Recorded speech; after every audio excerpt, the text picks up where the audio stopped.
Jonathan Lacombe asked, hey, Matt, one day can you show the process of bouncing files from Studio One? I use Ableton Live when performing live, but I want to create my productions in Studio One. Jonathan Lacombe, I got you, bro. Let's go. Let's take a look at a song I had a chance to produce and arrange, an adaptation of Joy to the World from my good buddy, Draylon Young. All right, so this is fully worked out. This whole song is produced, and we just need to export stems. Let me walk you through my process. First thing out the gate, you're going to want to have your session organized. You're going to want to have everything labeled. You're going to want to have things color-coded. You're going to want to have things broken down into track folders that have buses or routing assigned to them. And we can unpack that in another video. But you're going to want all of that to be the case because it makes this process smooth. For stems to use live, I do not want every single individual track. I want groups of tracks that are mixed down, which is what I've already done in my session. I've already separated my synths by category: bells, strings, pads, different pianos I've used. All the acoustic guitars are together. All the electric guitars I'll take individually because there's only 5 of them. Bass by itself, but even the percussion, which there are maybe 25, 30 tracks of percussion that I've mixed down into 5 or 6 groups. You want all of that to be true, number one. Number two, you want to make sure that you have a start marker and an end marker properly set for your session.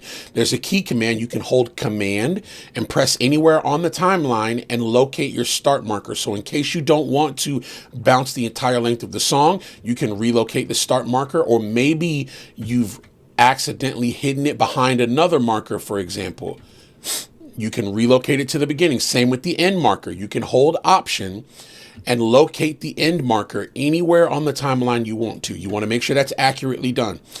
Third thing you want to make sure you do is you come down here to the metronome section.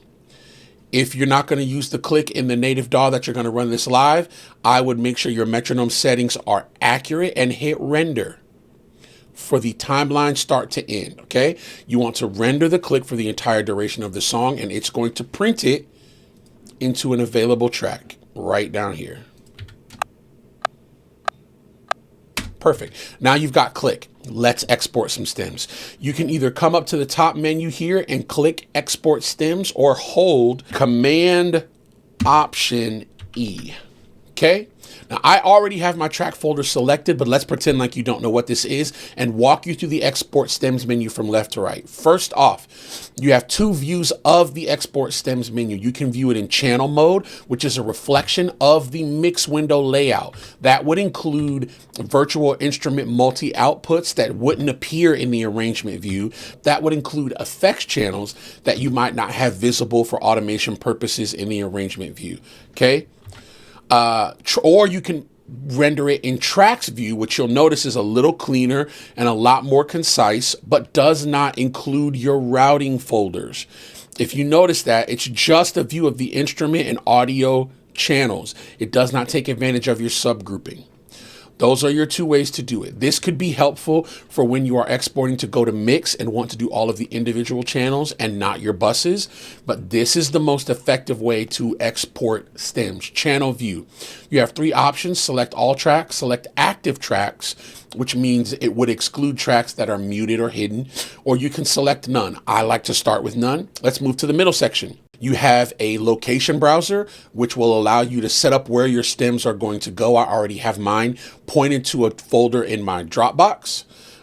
You can create a file prefix, which I highly recommend that you do, because once you put multiple songs into a live performance application, they cannot all be named click. One needs to be Joy click. One needs to be O Come Emmanuel click, so that the application knows what's assigned to what.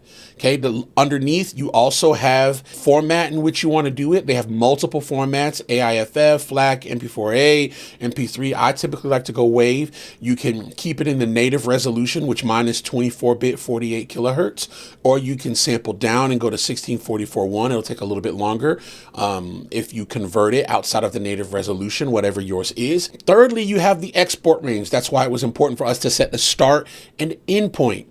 You could highlight a looped amount of time and export that. I typically like to use the start and end marker to render out the entire song, allow for any overlap, And these options I want to draw your attention to. You could choose to write tempo to audio files so that when you import this back into Studio One, say you run stems out of Studio One, tempo information will automatically be baked into each audio file, which is helpful. And some other applications will read that metadata and automatically adjust the grid. That can be helpful. So you can do that. You can use real-time processing, which will only make this process a whole lot longer. So I don't admonish you to do that. You could import them back into the session, but that's not what this exercise is about.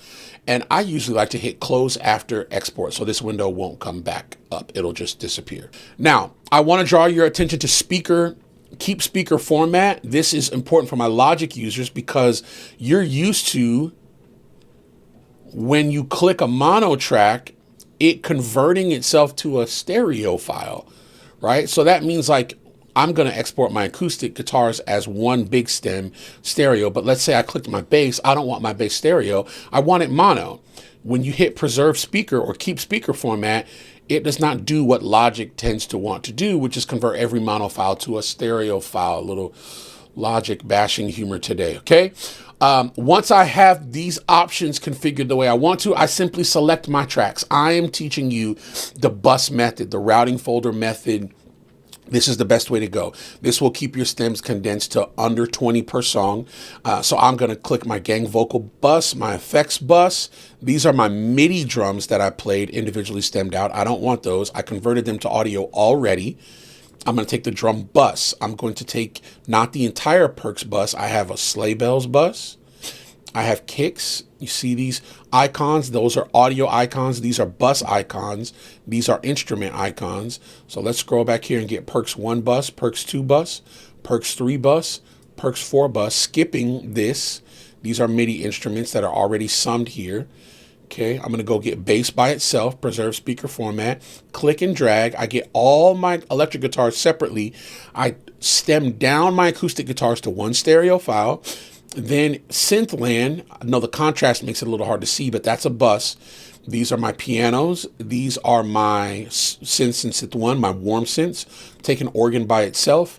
Synth 2 is all my collections of pads. Synth 3 happens to have bells, tubular bells, and regular glockenspiels. Synth 4 has all of my strings in it. And I have my prefix joy set. I'll rebounce this into a fresh new folder for you. I encourage you to put the file name, some brackets, and the BPM. And since I already have that folder, I'll just call these joy stems and hit open and hit OK. And these are going to print. Okay, now that they're complete, you can see right here in my window, all of my stems I just bounced are right here, joy stems at 95 beats per minute. You're experiencing one of my favorite features in Studio One, an easy way to render out stems. If you're curious about the methods that I kind of breeze through, whether it's arranging track folders or separating your synths into categories, make sure you sign up for a Fader Culture production class. Make sure you join the Patreon. Like and subscribe to this video for more content like this that's going to help you grow as a producer or a mixing engineer or an overall creative. I love you. I'll see you on the next one.